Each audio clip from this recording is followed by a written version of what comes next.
नीलाचल सारस्वत संघ पुरी केन्द्र आसन मंदिर बीरतुंगु केन्द्रापड़ा जिला पट्टामुंडी ब्लॉक मंडपड़ा शाखा आश्रम श्री श्री ठाकुर निगमानंद परमहंस मंडपड़ा शाखा आश्रमर 80तम वार्षिक उत्सव महा आडंबर सह पालित हो जाइछि। प्रातः समय ठाकुर को रीतिनीति अनुजाई पूजार्चना करा सह हजार हजार श्रद्धालु भक्त माने ठाकुर सानिध्य लाभ करने सहित ठाकुर प्रसाद सेवन कर निजक धन्य मन करिसेंति।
अशीतम वार्षिक उत्सव मंडपड़ा शाखा संघर बहु महा समारोह पालित होती।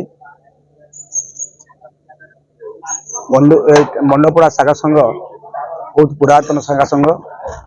एठारे आमर मुख्य पूज्य परिचालक एठिक आसी प्रतिष्ठा कर भावधारा जो भाव में ठाकुर आदर्श अनुप्राणित होता से भाव में आदर्श परिवार गठन संघ शक्ति प्रतिष्ठा और भाव विनिमय निमित्त भक्त मान पाखे आदृत होती। मुख्य परिचालक श्रीजुक्त दुर्गाचरण महांती आज नहांती से आम पाखे अच्छा से जहाँ कही से भाव में से जो शिक्षा देते से शिक्षा आज चली समस्त गुरु भाई माँ मैंने मैंने सका ये आसी पहुँची सूत्र बंधन करवा ठाकुर पूजा करवा षोड़श पूजा उपहार करवा आदि बहुत जिन कार्यकारी हुई समस्त महासमारोह आज पालित होता। बहुत पुरातन संघ ये संघरे बहुत साधु सन्त जन्मग्रहण कर अंचल गौरवान्वित होती मंडपड़ा आश्रम पाई।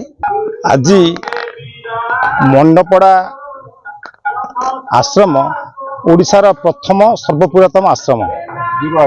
यही आश्रम रे ओडिशा रे प्रथम सम्मेलन आरंभ होता जो सम्मेलन की जीरो सम्मेलन कह जाए तापर सम्मेलन होती किंतु ये जितने ये अंचल आदौ आश्रम नथिला से आश्रम गढ़ उठा ये जो जो अवस्था भाई मैंने आसिक आश्रम से समय कथा मन पकड़े मन निश्चिंत भाव में ठाकुर आशीर्वाद निश्चिंत भाव में लोक प्रति ठाकुर आशीर्वाद अच्छी भल पाइबा अच्छी ये अंचल ठाकुर भारी विकसित होती ना आज आज 80तम वार्षिक उत्सव पालन करा भाई माने भारी गर्व अनुभव गर्वित ठाकुर आशीर्वाद थी आम मैंने आज निश्चिंत भाव में ठाकुर कृपार मंगल अच्छा मु ठाकुर को ये रखी ये प्रार्थना रखी समस्त मंगल हो भल रुहतु सुख शांति समृद्धि रे समस्त परिवार रहू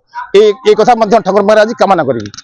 एक सुंदर परिवेश और मनोभरा जगह श्री श्री ठाकुर निजे ये जगह को पादरे चली चली आसी नरोत्तम बाबा पाखरे शिष्य 70 जन थिले। नरोत्तम बाबा सद्गुरु श्री निगमानंद ठाकुर को शिष्य को समर्पण करथिले जे ये तमर गुरुवार अर्पण करिवे।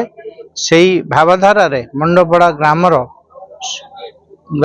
समस्त भक्त माने ठाकुर सेवा पूजा दीर्घ 80 वर्ष है करि आछंती एवं सुदूर रे दिल्ली रे मध्य एक आश्रम स्थापना करी सेठी मध्य ठाकुरंकर पूजा आश्रम पाठ सेठी चालू अछि एवं ପଟ୍ଟାମୁଣ୍ଡାଇ ଅଞ୍ଚଳର କେନ୍ଦ୍ରାପଡ଼ା ଜିଲ୍ଲାର ପାଖାଆଖରେ ଗଢ଼ି ଉଠିଥିବା ଶ୍ରୀ ଶ୍ରୀ ଠାକୁର ନିଗମାନନ୍ଦଙ୍କର ମଠାଶ୍ରମରୁ ସମସ୍ତ ଆଶ୍ରମରୁ ଭକ୍ତମାନେ ଆସି ବାର୍ଷିକ ଉତ୍ସବ ବହୁ ଆଡ଼ମ୍ବରର ସହିତ ପାଳନ କରୁଛନ୍ତି। ଠାକୁରଙ୍କର ନୀତିକାନ୍ତି ପୂଜା ସତବନ୍ଦନା ଭଜନ ଏବଂ ପ୍ରସାଦ ସେବନ କରି ନିଜକୁ ଆନନ୍ଦିତ ମନେ କରୁଛନ୍ତି।